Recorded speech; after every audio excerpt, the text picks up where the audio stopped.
We shall now express our darker purpose. Give me the map there. Know that we've divided in three our kingdom, and 'tis our fast intent to shake all cares and business from our age, conferring them on younger strengths, while we, unburdened, crawl toward death.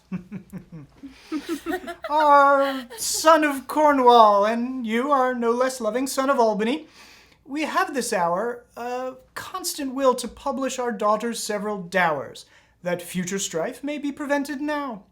The princes, France and Burgundy, great rivals in our youngest daughter's love, long in our court, have made their amorous sojourn, and here are to be answered. Tell me, my daughters, which of you, shall we say, doth love us most, that we our largest bounty may extend where nature doth with merit challenge? Goneril, our eldest born, speak first.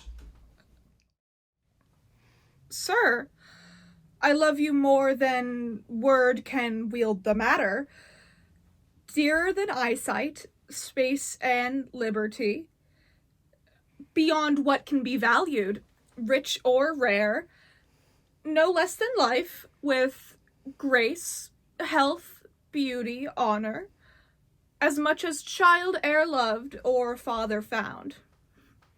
A love that makes breath poor and speech unable. Beyond all manner of so much I love you. What shall Cordelia speak? Love and be silent. Of all these bounds, even from this line to this, with shadowy forests and wide-skirted meads, we make thee lady. To thine and Albany's issues be this perpetual. What says our second daughter, our dearest Regan, wife of Cornwall? Speak. I am made of that self-metal as my sister, and prize me at her worth.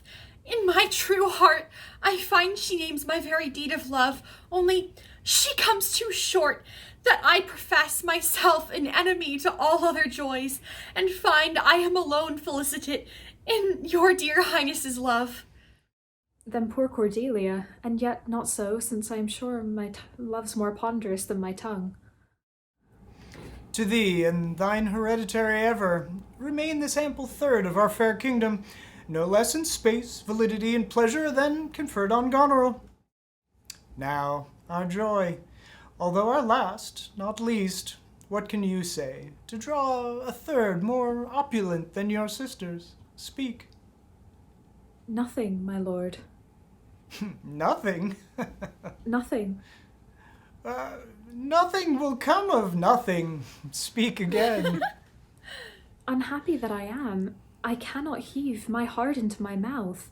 I love your majesty according to my bond, no more nor less. How, Cordelia? Mend your speech a little, lest you may mar your fortunes. Good my lord, you have begot me, bred me, loved me. I return those duties back as are right fit, obey you, love you, and most honor you. Why have my sisters husbands, if they say they love you all? Happily, when I shall wed, that lord, whose hand must take my plight, shall carry half my love with him, half my care and duty. Sure, I shall never marry like my sisters, to love my father all. But goes thy heart with this? Ay, my good lord. So young and so untender. So young, my lord, and true. Let it be so. Thy truth then be thy dower, for by the sacred radiance of the sun, the miseries of Hecate in the night, by all the operation of the orbs from whom we do exist and cease to be, here I disclaim all my paternal care, propinquity, and property of blood, and as a stranger to my heart in me, hold thee from this forever. Good, my liege. Peace, Kent, come not between the dragon and his wrath. I loved her most, and thought to set my rest on her kind nursery. Hence, my sometime daughter, and avoid my sight. Call France, you there. Call Burgundy. Cornwall and Albany, with my two daughters' dowers, digest the third. Let pride, which she calls plainness, marry her. I do invest you jointly with my power, preeminence, and all the large effects that troop with majesty. Ourself, by monthly course, with reservation of 100 knights, by you to be sustained, shall our abode make with you in due turn. Only we shall retain the name, and all the addition to a king, the sway, revenue, execution of the rest beloved sons, be yours. Royal Lear, whom I ever have honored as my king, loved as my father, as my master The bow followed. is bent and drawn. Make from the shaft. Let it fall, rather, though the fork invade the region of my heart. Be Kent unmanly when Lear is mad. What wouldst thou do, old man? Think'st that thou duty shall have red dread to speak, when power to flattery bows, to plainest honours bound, when majesty stoops to folly? Reserve thy state, and in thy best consideration check this hideous rashness. Answer my life, my judgment.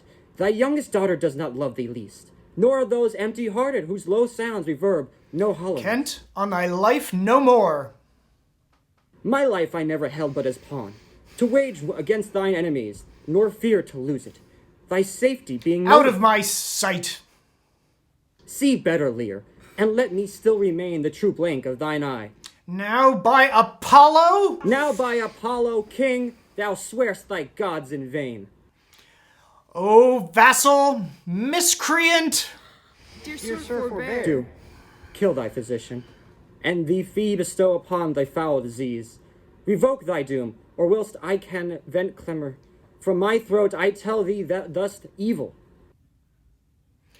Hear me, recreant, on thine allegiance hear me. Thou hast sought to make us break our vow, which we durst never yet. Take thy reward. 5 days we do allot thee for provision, and on the 6th to turn thy hated back upon our kingdom. If on the 10th day following thy banished trunk be found in our dominions, the moment is thy death. Away. Sir. By Jupiter, this shall not be revoked. Fare thee well, king. Since thus thou wilt appear, freedom lives hence, and banishment is here. The gods to their dear shelter take thee, maid, that justly think'st, and hast most rightly said. And your large speeches may your deeds approve, that good effects may spring from those words of love. Thus Kent, O princes, bids you all adieu. He'll shape his old course in a country anew. Here's France and Burgundy, my noble lord. My lord of Burgundy, we first address toward you. What in the least will you require in present dower with her, or cease your quest of love? Most royal majesty, I crave no more than hath your highness offered, nor will you tender less. Right noble Burgundy, when she was dear to us, we did hold her so, but now her price is fallen. Sir, there she stands, if aught within that little seeming substance, or all of it, with our displeasure pierced, and nothing more, may fitly like your grace. She's there, and she is yours. I know no answer. Will you, with those infirmities she owes, take her, or leave her?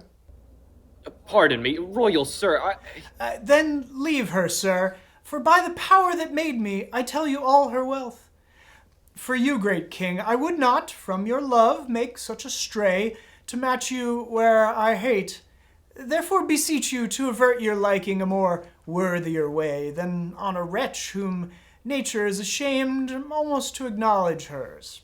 This is most strange, that she, whom even but now was your object, the best, the dearest, should in this trice of time commit a thing so monstrous to dismantle so many folds of favour.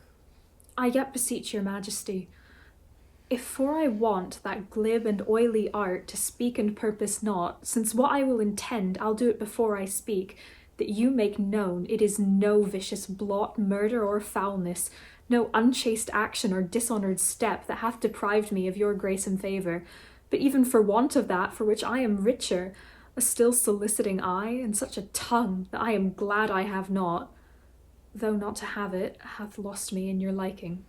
Better thou hadst not been born than not to have pleased me better. Is it but this? A tardiness in nature which often leaves the history unspoke that it intends to do? My lord of Burgundy, what say you to the lady? Will you have her? She is herself a dowry. royal king, Give but that portion which yourself proposed, and here I take Cordelia by the hand, Duchess of Burgundy. Nothing. I have sworn. I am firm. I am sorry, then, you have lost a father, that you must lose a husband. Peace be with Burgundy. Since that respect and fortunes are his love, I shall not be his wife. Fairest Cordelia, that art most rich being poor, most choice forsaken and most loved despised, thee and thy virtues here I seize upon. Be it lawful I take up what's cast away. Gods, gods, 'tis strange that from their cult's neglect my love should kindle to inflamed respect. Thy dowerless daughter, king, thrown to my chance, is queen of us, of ours and our fair France. Not all the dukes of Watrish Burgundy could buy this unprized precious maid of me. Bid them farewell, Cordelia.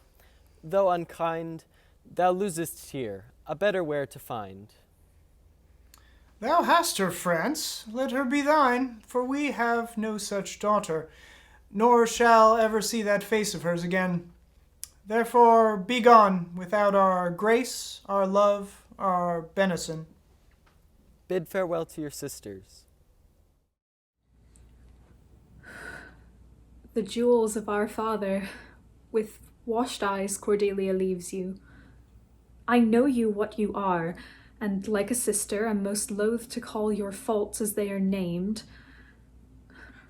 Love well our father, to your professed bosoms I commit him, and yet, alas, stood I within his grace, I would prefer him to a better place.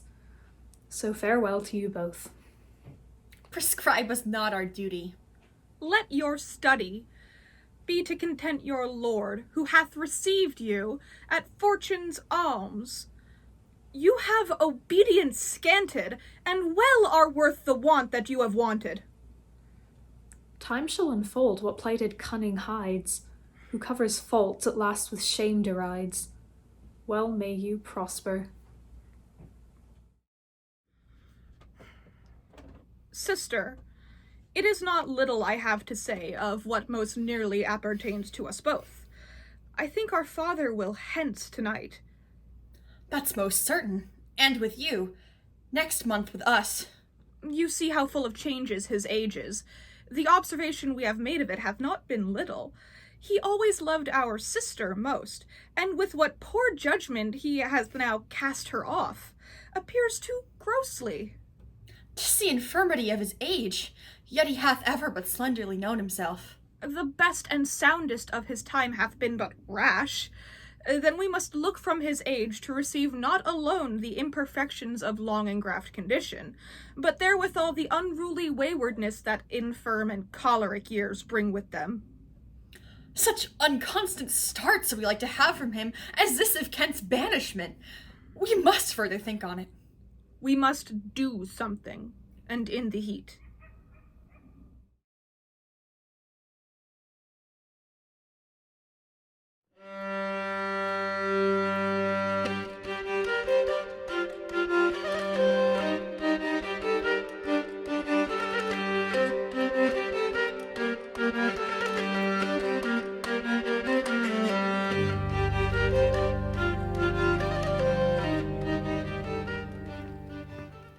Thou, nature, art my goddess. To thy law my services are bound. Wherefore should I stand in the plague of custom, and permit the curiosity of nations to deprive me? For that I am some 12 or 14 moonshines lag of a brother. Why, bastard, wherefore base? When my dimensions are as well compact, my mind is generous, and my shape as true as honest madam's issue. Why brand they us with baseness, bastardy? Base? Who in the lusty stealth of nature take more composition and fierce quality than doth within a dull, stale, tired bed? Go to the creating a whole tribe of fops, got tween asleep and awake.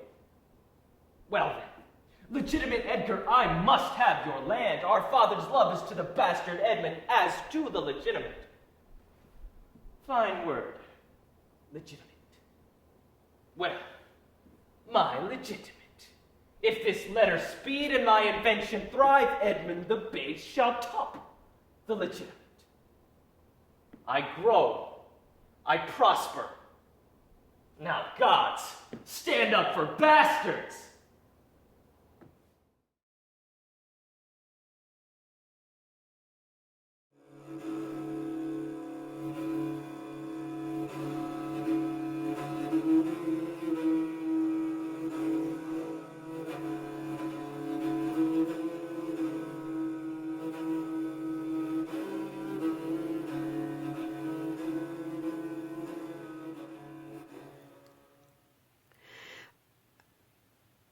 I have been studying how to compare this prison where I live unto the world, and for that the world is populous, and here is not a creature but myself. I cannot do it, yet I'll hammer it out. My brain I'll prove the female to my soul the father, and these two beget a generation of still-breeding thoughts.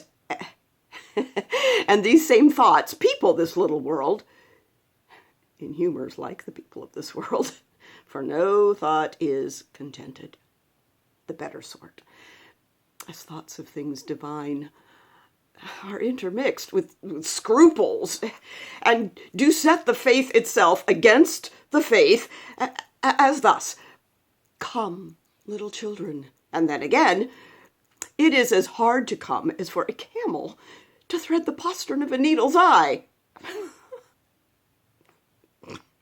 Thoughts tending to ambition, they do plot unlikely wonders, how these vain weak nails might tear a passage through the flinty ribs of this hard world, my ragged prison walls.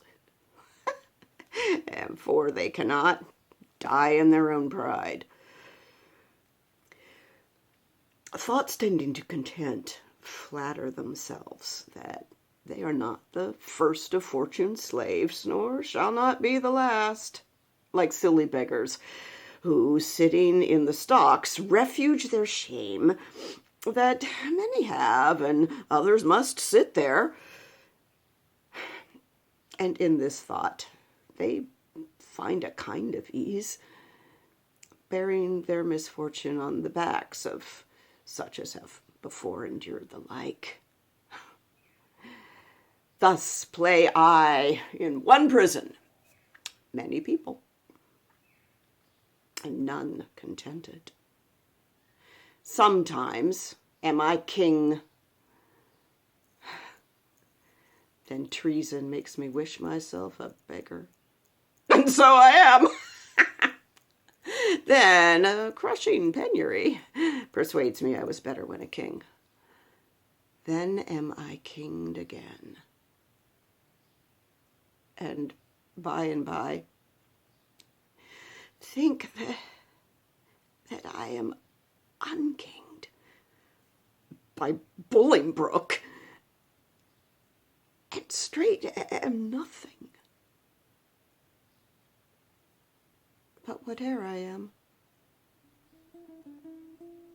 nor I nor any man that but man is,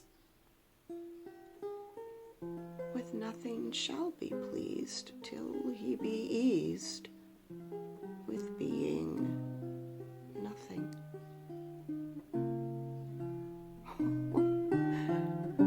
Music do I hear?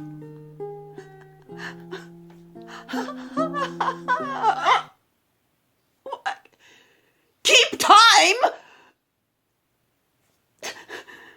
How sour sweet music is when time is broken, no proportion kept. So is it in the music of men's lives. And here have I the daintiness of ear to hear time broke in a disordered string, but for the concord of my state and time, had not an ear to hear my true time broke.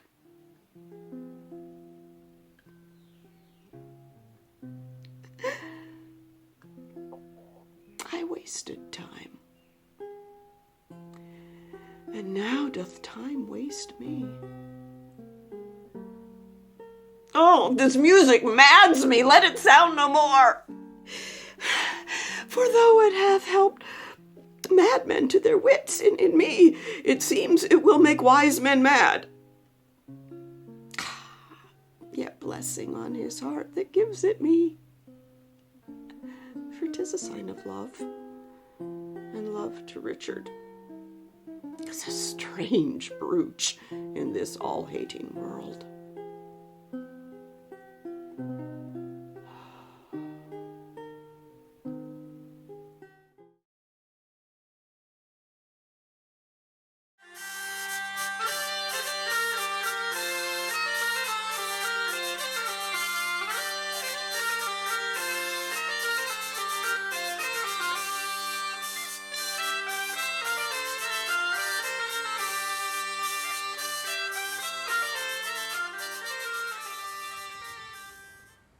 My blood hath been too cold and temperate, unapt to stir at these indignities, and you have found me. For accordingly you tread upon my patience. But be sure, I will from henceforth rather be myself, mighty and to be feared, than my condition, which hath been smooth as oil, soft as young down, and therefore lost that title of respect, which the proud soul ne'er pays but to the proud. Our house, my sovereign liege, little deserves the scourge of greatness to be used on it, and that same greatness, too, which our own hands hath holp to make so portly. My lord. Worcester, get thee gone, for I do see danger and disobedience in thine eye. You have good leave to leave us. When we need your use and counsel, we shall send for you. You were about to speak. Yea, my good lord, those prisoners in your highness' name demanded, which Harry Percy here at Holmdon took, were, as he says, not with such strength denied as was delivered to your majesty. Either envy, therefore, or misprision is guilty of this fault, and not my son. My liege, I did deny no prisoners. But I remember when the fight was done, when I was dry with rage and extreme toil, breathless and faint, leaning upon my sword, came there a certain lord, neat and trimly dressed, fresh as a bridegroom, and his chin new reaped showed like a stubble-landed harvest home. He was perfumed like a milliner, and twixt his finger and his thumb he held a pouncet box, which ever and anon he gave his nose, and took it away again, who therewith angry, when it next came there, took it in snuff. And still he smiled and talked, and as the soldiers bore dead bodies by, he called them untaught knaves, unmannerly, to bring a slovenly unhandsome corpse betwixt the wind and his nobility. With many holiday and lady terms, he questioned me, among the rest demanded my prisoners, in your majesty's behalf. I then, all smarting, with my wounds being cold, to be so pestered with a popinjay, out of my grief and my impatience, answered neglectingly, I know not what he should or should not, for he made me mad. To see him shine so brisk, and smell so sweet, and talk so like a waiting gentlewoman of guns, and drums, and wounds, God save the mark, and telling me the sovereignest thing on earth was parmacetti for an inward bruise, and that it was great pity, so it was, that villainous saltpeter should be digged out of the bowels of the harmless earth, which many a good tall fellow had destroyed so cowardly, and but for these vile guns, he would himself have been a soldier. This bald, unjointed chat of his, my lord, made me to answer indirectly, as I said, and I beseech you, let not this report come current for an accusation betwixt my love and your high majesty. The circumstance considered, good my lord, whatever Harry Percy then had said to such a person and in such a place at such a time, with all the rest retold, may reasonably die and never rise to do him wrong or in any way impeach what then he said, so he unsay it now. Why yet he doth deny his prisoners, but with proviso and exception, that we at our own charge shall ransom straight his brother-in-law, the foolish Mortimer, who, in my soul, hath wilfully betrayed the lives of those that he did lead to fight against the great magician damned Glendower, whose daughter, as we hear, said Mortimer, hath lately married. Shall our coffers then be emptied to redeem a traitor home? No, on the barren mountain let him starve, for I shall never hold that man my friend, whose tongue shall ask me for 1 penny cost to ransom home revolted Mortimer. Revolted Mortimer? He never did fall off, my sovereign liege, but by the chance of war. To prove that true needs no more but 1 tongue for all those wounds, those mouthed wounds, which valiantly he took in single opposition, hand to hand, in changing hardiment with great Glendower. Then let him not be slandered with revolt. Thou dost belie him, Percy, thou dost belie him. He never did encounter with Glendower.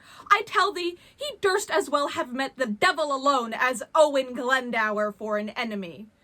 Art thou not ashamed? But, sirrah, henceforth, let me not hear you speak of Mortimer. Send me your prisoners with the speediest means, or you shall hear in such a kind from me as will displease ye. My Lord Northumberland, we license your departure with your son. Send us your prisoners, or you'll hear of it. And if the devil come and roar for them, I will not send them. I will after straight and tell him so, for I will ease my heart, although it be with hazard of my head. What, drunk with choler? Stay a pause a while. Oh, here comes your uncle. Speak of Mortimer. Yes, I will speak of him, and let my soul want mercy if I do not join with him. In his behalf, I'll empty all these veins and shed my dear blood, drop by drop, in the dust. But I will lift the downfall Mortimer as high in the air as this unthankful king, as this ingrate and cankered Bolingbroke. Brother, the king hath made your nephew mad. Who struck this heat up after I was gone? He will forsooth have all my prisoners. And when I urged the ransom once again of my wife's brother, then his cheek looked pale, and on my face he turned an eye of death, trembling at even the name of Mortimer. I cannot blame him. Was he not proclaimed by Richard that dead is the next of blood? He was. I heard the proclamation, and then it was when unhappy King Richard, whose wrongs in us God pardon, did set forth upon his Irish expedition, and did return to be deposed and shortly murdered. And for whose death we, in the world's wide mouth, live scandalized and foully spoken of. But soft, I pray you, did King Richard then proclaim my brother Mortimer heir to the crown? He did. Myself did hear it. Nay, then I cannot blame his cousin king, that wished him on the barren mountain starved. But shall it be that you that set the crown upon the head of this forgetful man, and for his sake wear the detested blot of murderous subordination? Shall it be that you a world of curses undergo? Shall it for shame be spoken in these days, or fill up chronicles in time to come, that men of your nobility and power did gauge them both in an unjust behalf, as both of you, God pardon it, have done, to put down Richard, that sweet lovely rose, and plant this thorn, this canker Bolingbroke? And shall it in more shame be further spoken that you are fooled, discarded, and shook off by him for whom these shames ye underwent? No, yet time serves, wherein you may redeem your banished honors, and restore yourselves into the thoughts of the world again. Revenge the jeering and disdained contempt of this proud king, who studies day and night to answer all the debts he owes unto you, even with the bloody payment of your debts. Therefore, I say— Peace, cousin, say no more. And now I will unclasp a secret book, and to your quick conceiving discontents, I'll read you matter, deep and dangerous. Send danger from the east unto the west, so honor cross it from the north to the south, and let them grapple. The blood more stirs to rouse a lion than to start a hare. Imagination of some great exploit drives him beyond the bounds of patience. Good cousin, give me audience for a while, and list to me. I cry you mercy. Those same noble Scots that are your prisoners. I'll keep them all. By heaven, he shall not have a Scot of them. No, if a Scot would save his soul, he shall not. I'll keep them by this hand. You start away and lend no ear unto my purposes, those prisoners you shall keep. Nay, I will, that's flat. He said he would not ransom Mortimer, forbade my tongue to speak of Mortimer. but I will find him when he lies asleep, and in his ear I'll holla, Mortimer! Nay, I'll have a starling be taught to speak nothing but Mortimer, and give it him to keep his anger still in motion. Hear you, cousin, a word. All studies here I solemnly defy, save how to gall and pinch this Bolingbroke, and that same sword and buckler Prince of Wales. But that I think his father loves him not, and would be glad he met with some mischance, I would have poisoned him with a pot of ale. Farewell, kinsman. I'll talk to you when you are better tempered to attend. Why, what a wasp-tongued and impatient fool art thou, to break into this woman's mood, tying thine ear to no tongue but thine own. Why, look you, I am whipped and scourged with rods, nettled and stung with pismires when I hear of this vile politician Bolingbroke. In Richard's time, what do you call the place? A plague upon it. It is in Gloucestershire. Berkeley Castle? You say true. 'Twas where I first bowed my knee unto this king of smiles, this Bolingbroke. Why, but a candy deal of courtesy this fawning greyhound then did proffer me. Oh, the devil take such cousiners. God forgive me. Good uncle, tell your tale, for I have done. Nay, if you have not, to it again. We'll stay your leisure. I have done in sooth. Then once more to your Scottish prisoners.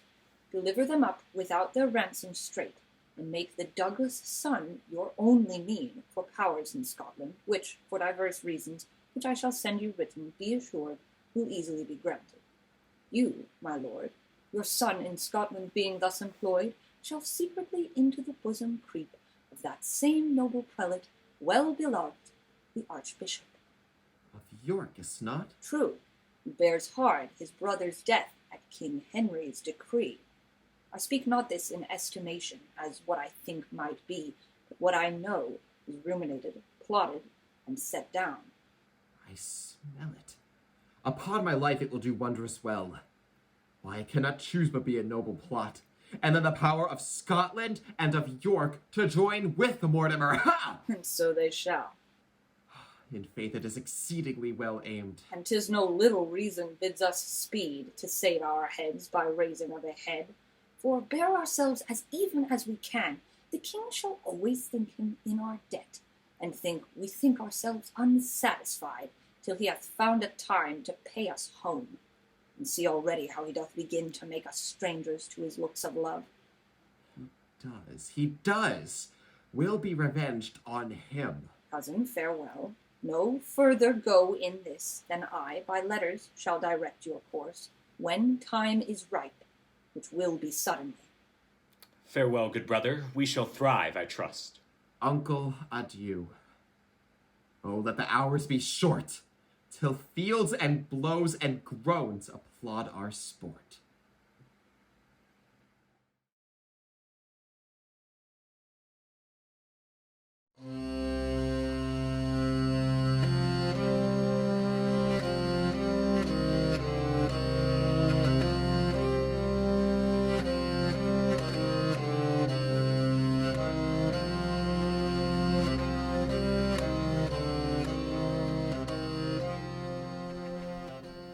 Mad world, mad kings, mad composition.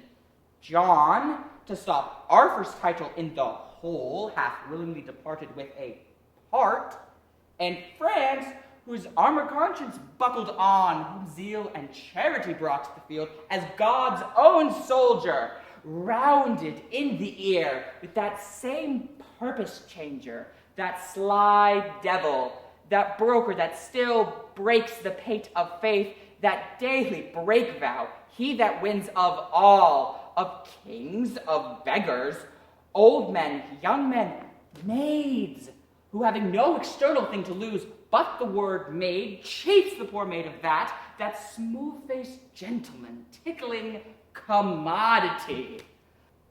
Commodity, the bias of the world who of itself is pised well, made to run even upon even ground, till this advantage, this vile drawing bias, this sway of motion, this commodity, makes it take head from all indifferency, from all direction, purpose, course, intent.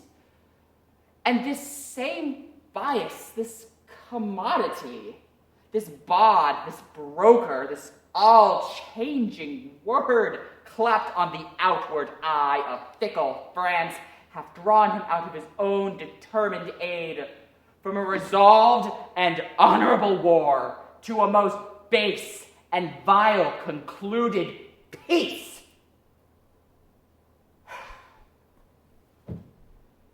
And why rail I on this commodity? But for because he have not wooed me yet, not that I have the power to clutch my hand when his fair angels would salute my palm, but for my hand, as unattempted yet, like a poor beggar raileth on the rich. Well, as I'm a beggar, I will rail, and say there is no sin but to be rich. And being rich, my virtue then shall be to say there is no vice but beggary. Since kings break faith upon commodity, gain be my lord, for I will worship thee.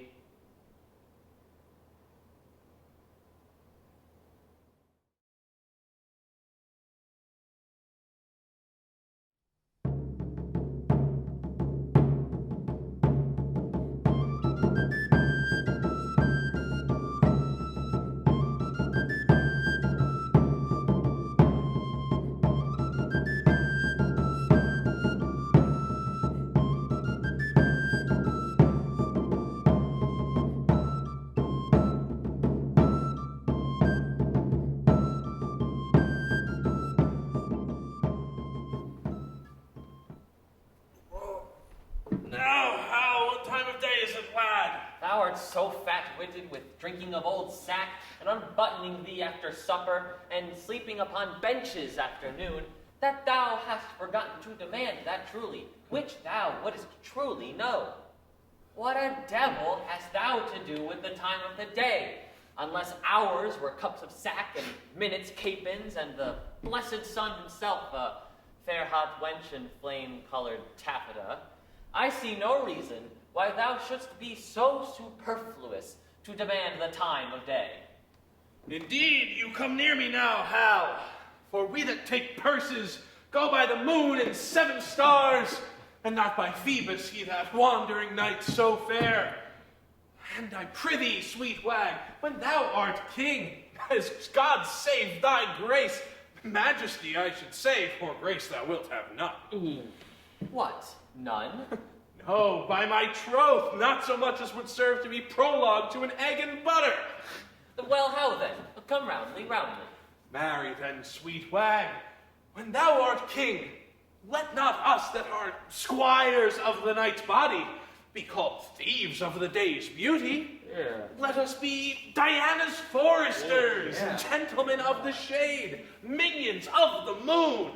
And let men say we be men of good government, being governed as the sea is by our noble and chaste mistress the moon, under whose countenance we steal. All right. Thou sayest well, and it holds well too. For the fortune of us that are the moon's men doth ebb, flow like the sea, being governed as the sea is by the moon, now in as low an ebb as the foot of the ladder, and by in as high a flow as the ridge of the gallows. Oh, but I prithee, sweet wag, shall there be gallows standing in England when thou art king?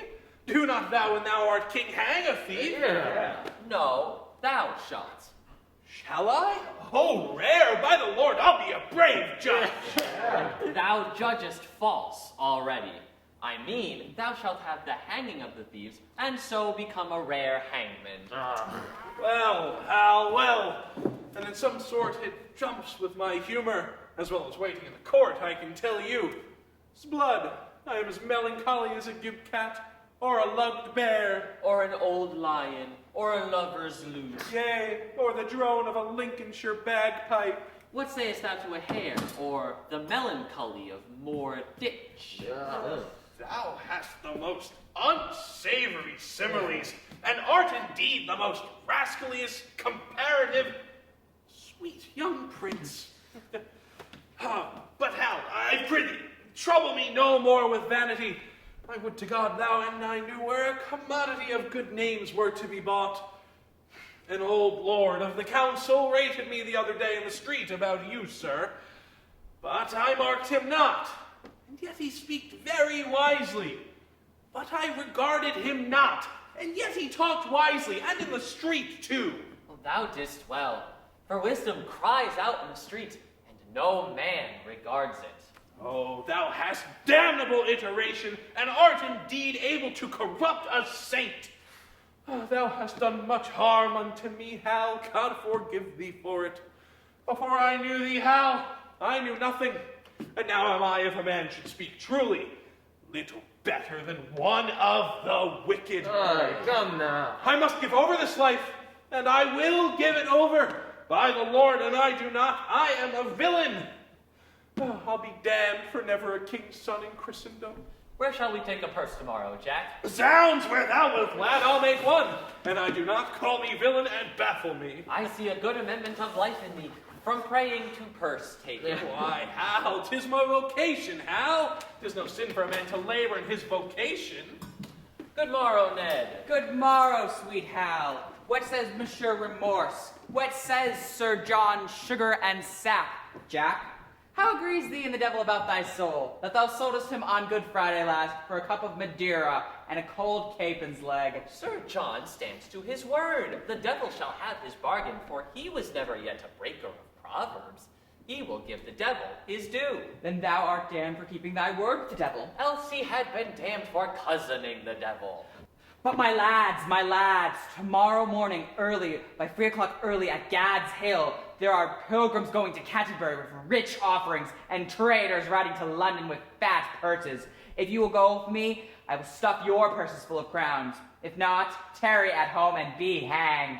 Oh, how wilt thou make one? Oh, who I rob? I a thief? Not I, by my faith. There's neither honesty, manhood, nor good fellowship in thee. Nor thou camest not of the blood royal if thou darest not stand for 10 shillings. Well, then, once in my days I'll be a madman. Oh, why, that's well said. Come what will, I'll tarry at home. Oh, by the Lord, I'll be a traitor then when thou art king. I care not. Sir John, I prithee to leave me and the prince alone. I will lay him down reasons for this adventure, that he shall go. Well, God give thee the spirit of persuasion, and him the ears of profiting, that what thou speakest may move. Farewell, you shall find me in Eastcheap. Farewell, thou latter spring. Farewell, all hallowed summer. Now, my good sweet honey lord, I have a jest to execute that I cannot manage alone. Falstaff, Bardolph, Pino, and Gadshill shall rob those men. Yourself and I will not be there.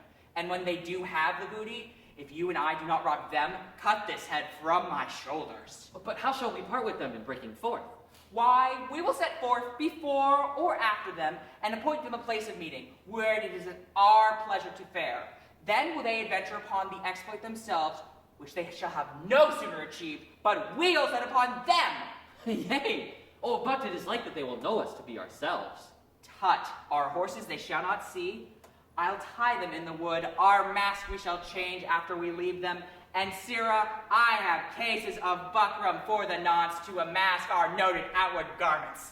Well, then, I'll go with thee. Meet me tomorrow in Eastcheap. Farewell. Farewell, my lord.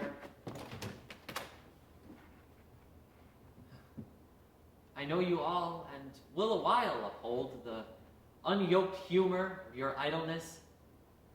Yet herein will I imitate the sun, who doth permit the base contagious clouds to smother up his beauty from the world, and when he please again to be himself, being wanted, he may be more wondered at, by breaking through the foul and ugly mists of vapors that did seem to strangle him. If all the year were playing holidays, to sport was be as tedious as to work. But when they seldom come, they wished for come, and nothing pleaseth but rare accidents.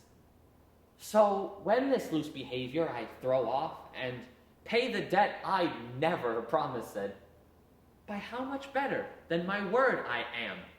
And like bright metal on a sullen ground, my reformation, glittering o'er my fault, shall show more goodly and attract more eyes than that which hath no foil to set it off. I'll so offend? To make offense a skill, redeeming time when men think least, I will.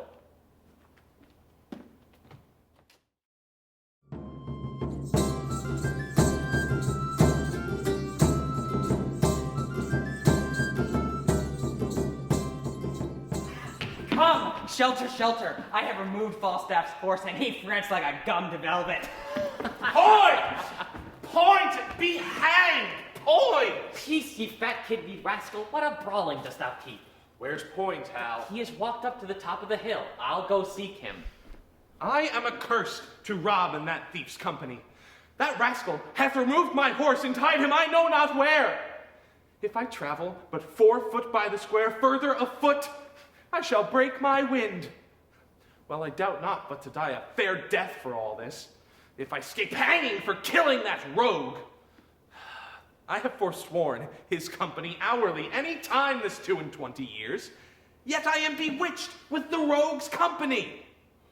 If that rascal hath not given me medicines to make me love him, I'll be hanged. It could not be else. I have drunk medicines.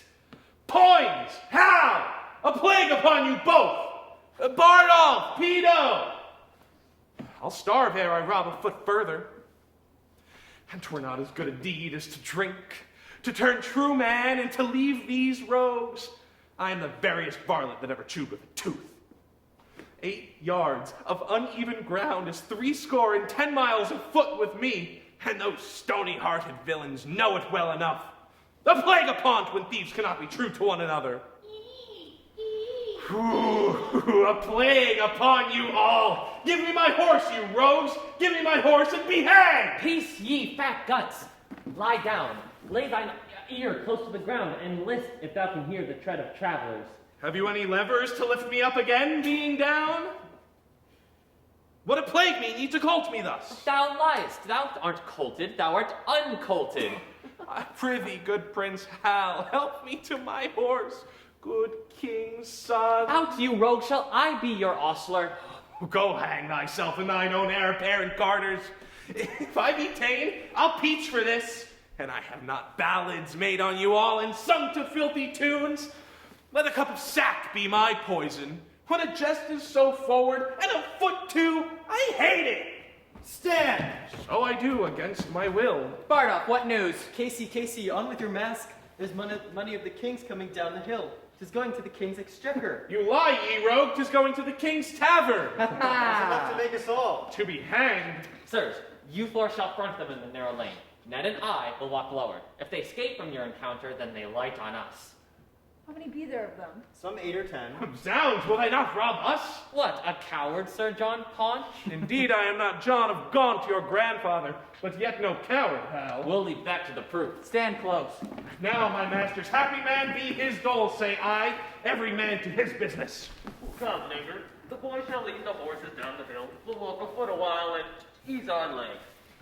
Hang ye, gore-bellied knaves! Are you undone? A horse and caterpillars, bacon-fed knaves! They hate us, youth!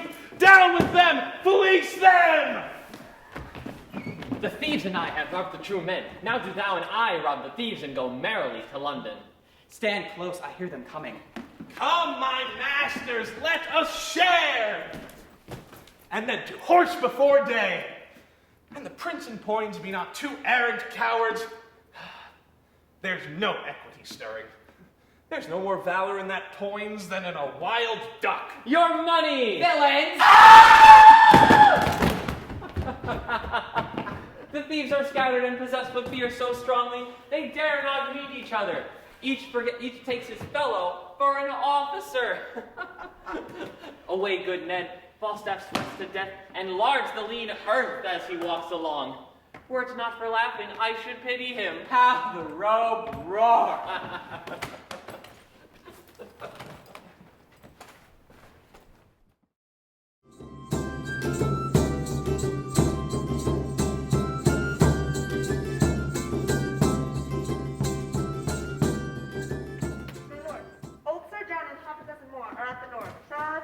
Let them alone a while, and then open the door. Point! Anon, sir! Sirrah, Falstaff and the rest of the thieves are at the door.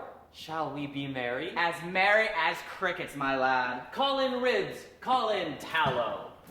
Welcome, Jack. Where hast thou been? A plague of all cowards, I say, and a vengeance too. Marry and amen. Give me a cup of sack, boy. A plague of all cowards. Give me a cup of sack, rogue. Is there no virtue extant? Didst thou never see Titan kiss a dish of butter? You rogue, here's lime in the sack too. There is nothing but roguery to be found in villainous man, yet a coward is worse than a cup of sack with lime. A villainous coward. Go thy ways, old Jack. Die when thou wilt. If manhood, good manhood, be not forgot upon the face of the earth, then I am a shot in herring. There live not 3 good men unhanged in England, and one of them is fat and grows old. God help the while. A bad world, I say. I would I were a weaver. I could sing psalms or anything. Oh, plague of all cowards, I say still. How now, Woolsack? What mutter you? A king's son? If I do not beat thee out of thy kingdom with a dagger of lath, and drive all thy subjects afore thee like a flock of wild geese, I'll never wear hair on my chest more. You Prince of Wales! Why, you whoreson round man, what's the matter? Are not you a coward? Answer me to that, and Poins there? Zounds, ye fat paunch, and ye call me coward? By the Lord, I'll stab thee. I call thee coward? I'll see thee damned ere I call thee coward.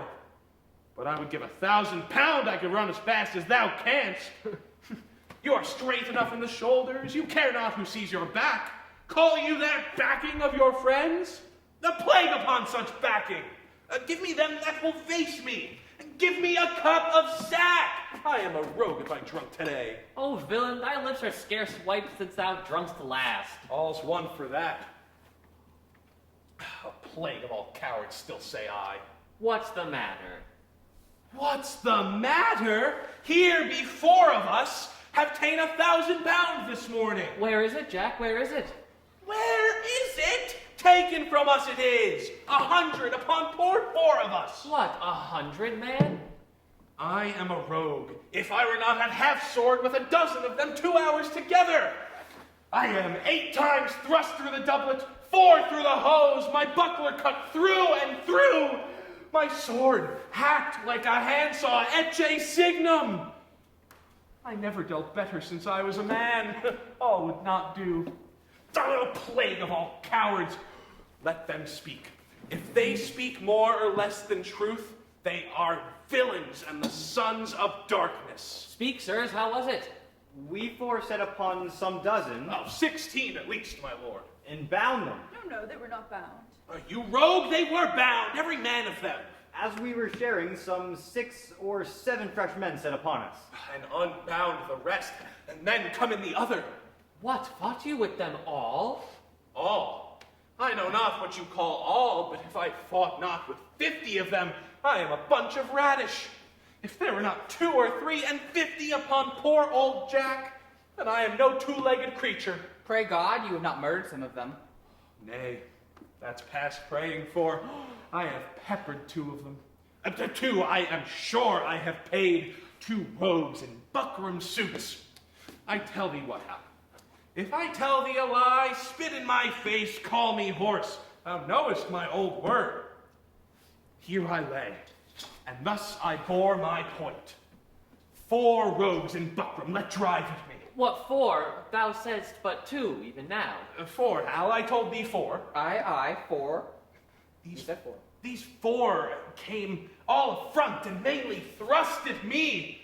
I made me no more ado, but took all their 7 points in my target. 7? There were but 4, even now. In buckram? Aye, 4 in buckram suits. 7 by these hilts, or I and villain else. Prithee let him alone. We shall have more anon. Dost thou hear me, Hal? Aye, and mark thee too, Jack. Do so, for it is worth the listening to. These 9 in buckram that I told thee of. So 2 more already. Began to give me ground. but I followed me close, came in foot in hand, and with a thought, 7 of the 11 I paid. Oh, monstrous. 11 buckram men grown out of 2? But, as the devil would have it, 3 misbegotten knaves in Kendall green came at my back and let drive at me. For it was so dark, Hal, that thou couldst not see thy hand. These lies are like the father that begets them. Gross as a mountain, open, palpable. Why, thou clay-brained guts, thou naughty-pated fool, thou horse and obscene, greasy tallow catch. What? Art thou mad? Art thou mad? Is not the truth the truth? Why, how couldst thou know these men in Kendall Green if it was so dark thou couldst not see thy hand? Come, tell us your reason. What sayest thou to this? Come, Jack, your reason, your reason. What, upon compulsion? Zounds, and I were at the Strappado or all the rats in the world, I would not tell you on compulsion. I'd give you a reason on compulsion? If reasons were as plentiful as blackberries, I would give no man a reason upon compulsion, I'll be no longer guilty of this sin, this bed presser, this horseback breaker, this huge hill of flesh. Blood, you starveling, you elk skin, you dried neat's tongue, you bull's pizzle, you stock fish! Oh, for breath to utter what is like thee, you tailor's yard, you sheath, you bow case, you vile standing tuck! Well, breathe a while, and then to it again. And when thou hast tired thyself in base comparisons, hear me speak but this. Mark, Jack. We 2 saw you 4 set on 3, and were masters of their wealth. Mark now how a plain tale shall put you down. Then did we 2 set on you 4, and with a word outfaced you from your prize and have it. Yea, and can show it you here in the house. And Falstaff, you carried your guts away as nimbly, with as quick dexterity, and roared for mercy, and still ran and roared as ever I heard bull calf. What a slave art thou, to hack thy sword as thou hast done, and then say it was in fight! What trick, what device, what starting hole canst thou now find out to hide thee from this open and apparent shame? Let's hear, Jack. What trick hast thou now? By the Lord, I knew ye as well as he that made ye. Now hear you, my masters, was it for me to kill the heir apparent? Should I turn upon the true prince? Why, thou knowest I am as valiant as Hercules. But beware instinct. The lion will not touch the true prince. Instinct is a great matter. I was a coward on instinct. I shall think the better of myself and thee during my life. I for a valiant lion, and thou for a true prince. But by the Lord, lads, I am glad you have the money! Oh.